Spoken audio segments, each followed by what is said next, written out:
is BBC World News. I'm Regid Ahmed. Our top stories. British Airways resumes some flights after a massive computer failure, but delays continue and thousands of passengers remain stranded. We've been in the line for about 5 hours now. We have no idea how much longer we'll be here, and we're getting no communication from the staff.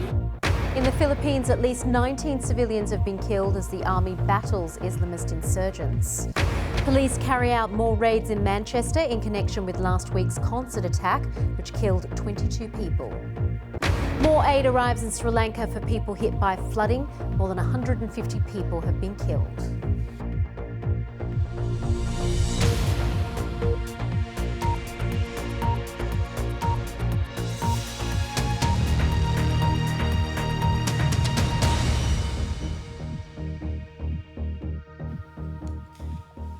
Hello and welcome to BBC World News. British Airways is warning of further disruption for passengers as it tries to return to normal at Britain's two biggest airports. A major IT failure on Saturday saw all flights cancelled and thousands of passengers around the world stranded. The airline said it was aiming to operate the usual schedule at Gatwick Airport and the majority of services from Heathrow. Well, BA haven't yet been willing to do any broadcast interviews, but in a statement earlier on Sunday, the company's chief executive, Alex Cruz, apologised to passengers. He said it had been a horrible time for customers. Some of them, he said, have missed holidays, been stranded on aircraft and separated from their bags. He also said many have had to queue for hours waiting for information. He ended by apologising to customers for having to go through these very trying experiences. Well, passengers, meanwhile, have told the BBC the situation throughout the day at Heathrow has been chaotic. Joe Lynham reports. Well, we're joined now from Heathrow Airport by the BBC's Andy Moore. Andy, some really terrible stories for British Airways customers coming out. That's right, a lot of people are having big problems today. They're in Rome, so they may not be able to return to the UK until Tuesday, so the problems continue.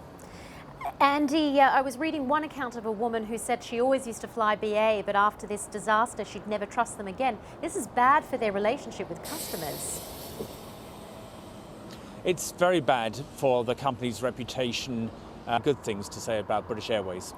Andy Moore from slightly rainy Heathrow Airport, thank you very much. Well, let's take a look at some of the other stories making the news now. The United Nations Humanitarian Relief Coordinator in Iraq says civilians in Mosul are being hit hardest as the military assault against the so-called Islamic State enters its final phase. Lise Grande told the BBC residents were in grave danger as IS directly targeted families already facing severe shortages of water and electricity. Senior members of the governing ANC in South Africa have tabled a motion of no confidence against President Jacob Zuma. The proposal has been put to a closed-door meeting of the party's National Executive Committee. Pressure on Mr Zuma has increased after a series of scandals. French President Emmanuel Macron has said his rather firm handshake with Donald Trump was not innocent and was, in his words, a moment of truth. The awkward encounter at the NATO summit in Brussels saw each leader grip the other's hand so firmly their knuckles turned white.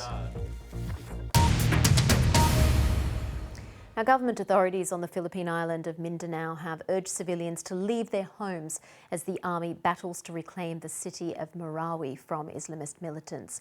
Street-to-street battles have entered a sixth successive day.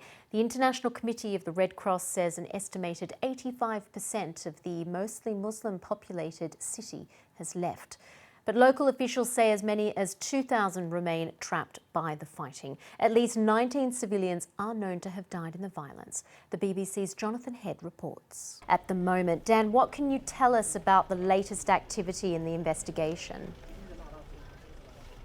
Yeah, well, this is the latest scene of a police search. They've been here for the last couple of hours. Officers heavily armed who used a controlled explosion custody talking to the police.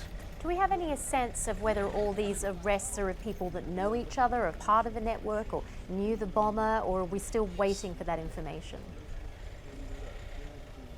It's hard for us to tell, but the police must have some ever been with him in planning this attack. Dan Johnson in Manchester, thank you very much for that update.